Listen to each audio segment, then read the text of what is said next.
Hey friends, happy Sunday and welcome back to another weekly What's for Dinner. If you're new here, hello and welcome. I am Taylor. I'm a stay-at-home wife and mom, and I share these What's for Dinner videos with y'all every Sunday to hopefully give you some new meal ideas and motivate you to cook more for your family. It doesn't always have to be like some big fancy meal. A lot of my meals are easy to put together and simple and quick. That's what I like. Especially in the summertime, I don't like to spend a lot of time in the kitchen.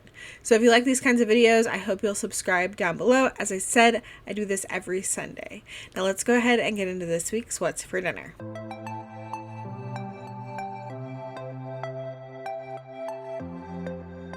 Friday night we had crock pot cube steak, and usually I do this over egg noodles, but this time I did it over some white rice. We've made this many times and we know that we love it.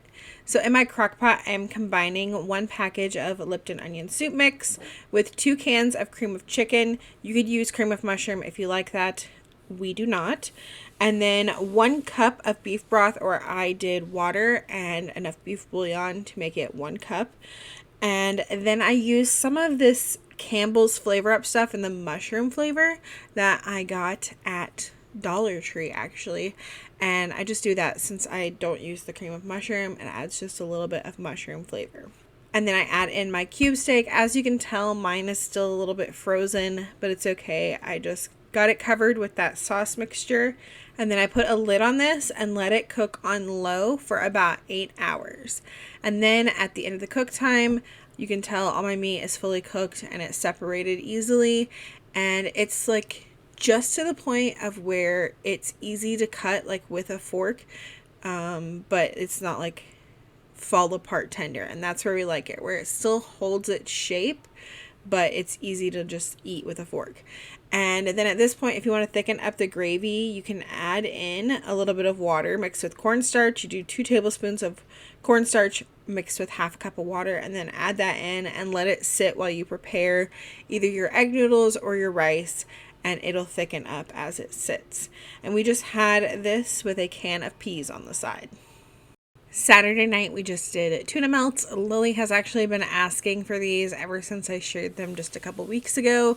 So I didn't feel like showing it step by step again. I just take some tuna, mix it with like some salt and pepper and any other seasoning you want, and then mayonnaise and a little bit of mustard, and then put it on some bread, throw it in the air fryer or toaster oven, top it with some cheddar cheese, and then I like to eat mine as open faced sandwiches. So does Andy, and the kids like to eat theirs as like a whole sandwich. So that's what they did. And then we had some of these salt and vinegar chips from Aldi with it, and these are actually really good, really comparable to Lay's salt and vinegar chips.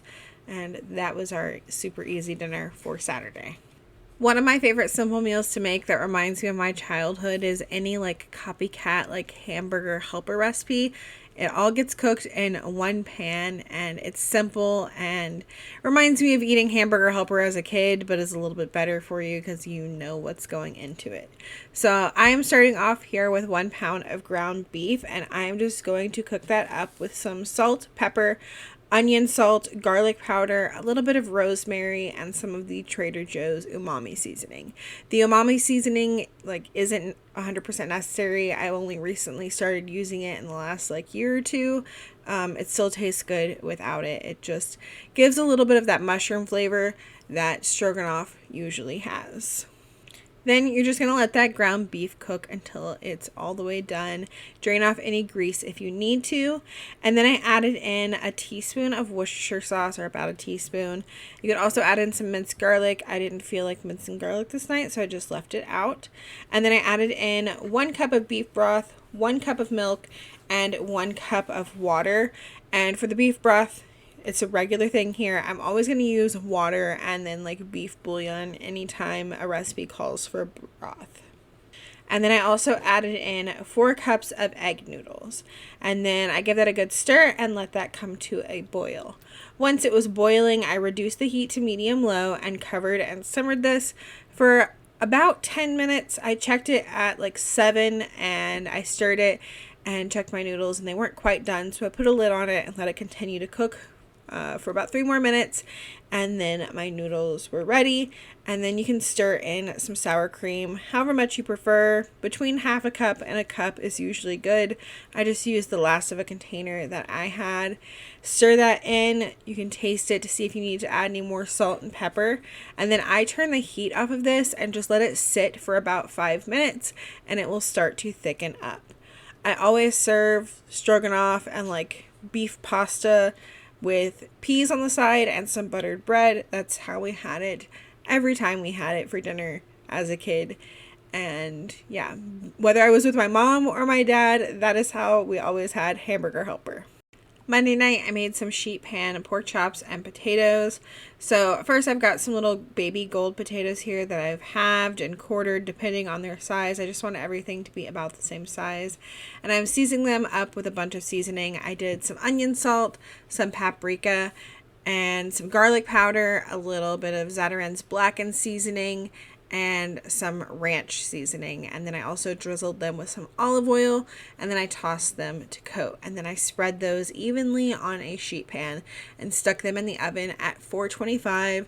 And my potatoes cooked for about 35 minutes. While my potatoes were baking on a separate sheet pan, I had some pork chops here, and I'm adding the same seasonings to both sides of these pork chops and also drizzling them with a little bit of olive oil.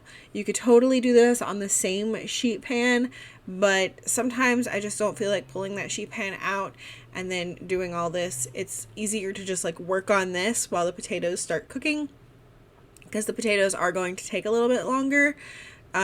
So after the potatoes had already been in there like 10 to 15 minutes, that's when I put the pork chops in there because they're thinner cut. So that's why I just did it on a separate sheet pan. It's not that big of a deal. Throw the pans in the dishwasher. Not that much mess to clean up. And here's what they both looked like when they came out. You could also broil these if you want to get them a little bit more crispy. And to go with it, I just made a can of green beans. And then the kids and I also had some applesauce on the side. The kids love pork chops and applesauce. So, yeah. Tuesday night, we had chicken quesadillas. And I knew we would also be having chicken enchiladas later in the week. So I made a double batch of chicken in my crock pot. So here I have 2 pounds of chicken breast.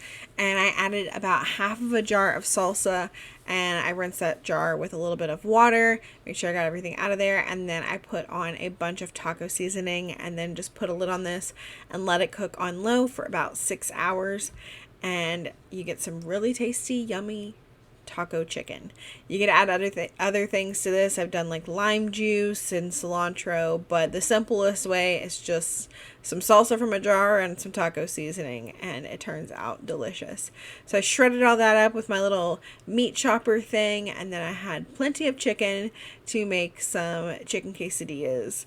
So I just layered this on a tortilla with some cheese and cooked it on both sides, and that was it for our cheese quesadillas or chicken quesadillas. And then to go with this, we had some black bean soup. I've shared this recipe before, I think in a dinner video, but I know I shared it in a lunch video, and it makes a bunch of black bean soup. And so I always have some in the freezer. I think I still have like 1 more bag in the freezer. It's delicious. It's like grilled cheese and tomato soup, but instead you have quesadillas and black bean soup. So we dip our quesadillas in the soup, and it's so good. And I don't know, like, I was missing this before, and now I love it. It's like just as comforting as like grilled cheese and tomato soup to me.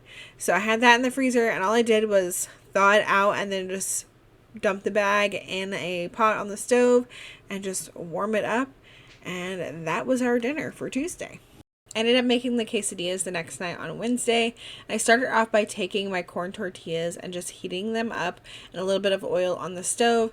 This just gets them toasted a little bit, and it makes them much easier to roll up, and then they don't fall apart as easy. So just like a couple minutes on each side, they'll start to bubble up and brown a little bit. You flip them, do the same thing on the other side, and then I set them to the side to drain on a paper towel while I work on enough to fill my pan. My 9 by 13 inch pan can fit 11 enchiladas in these little corn tortilla sizes. But I was actually making 2 pans of enchiladas because I was trying to use up all of that chicken So it didn't show me making the other pan, but it's a little small, like 7-inch baking pan. So for my enchiladas, I put a little bit of sauce in the bottom of the pan, and then I start rolling up my enchiladas. I do a little bit of cheese, a little bit of chicken, roll it up, put it in the pan. And then at the end, I had a little bit of chicken left over, so I just dumped that over the top of the enchiladas and then put a bunch of sauce over the top. If you're making just one 9 by 13 inch pan, you're going to need one big can of enchilada sauce or two of the smaller, like 11-ounce cans or whatever they are. You need at least two of those little cans. We like a lot of enchilada sauce. I mean, maybe if you don't. But then I also sprinkled it with some cheese on top, and then this went in the oven on 350 for about 25 minutes. To go with it, we just had some chips and salsa and guacamole. Sometimes I like to top it with some like sour cream and lettuce and pico and stuff, but we just kept it simple this night. And finally, the last meal of the week, on Thursday, we had some air fryer chicken thighs and then some TikTok feta pasta. So for the chicken thighs, I like to do these in the air fryer because it gets the skin super crispy. And I always like to start with the skin side down first and then turn it over so that that skin can get nice and crispy at the end. People tell me this is backwards, but I honestly don't care. It turns out delicious this way. So I am seasoning it up with some paprika, some lemon pepper, some onion salt, some garlic powder, some Italian seasoning, and also spritzing it with a little bit of olive oil cooking spray. And I'm doing the same thing on each side. And then this goes in the air fryer for about 28 minutes, flipping halfway through. And I do it on like 380. And the skin comes out super crispy. I always use my little meat thermometer to check my chicken, especially when it's bone-in chicken. It's harder for me to tell, so I've got a little digital thermometer that I like to use to check and make sure that it's cooked all the way through. To go with this, we just had some TikTok feta pasta. As I mentioned before, I've shown this many times. It's been all over TikTok and all over the internet for like the past year. It's delicious. If you like feta cheese, definitely try it. I also made it like a month or two ago with the spinach and artichoke dip from Trader Joe's, and that was really delicious as well. And that was it for dinner on Thursday, and that's going to be it for this week's What's for Dinner. I hope that y'all enjoyed it. If you got any new ideas for meals to try, let me know which ones you plan on trying in the comments down below. As always, thank you guys so much for watching. I hope you have a great rest of your weekend and a great week, and I will see y'all in the next one. Bye.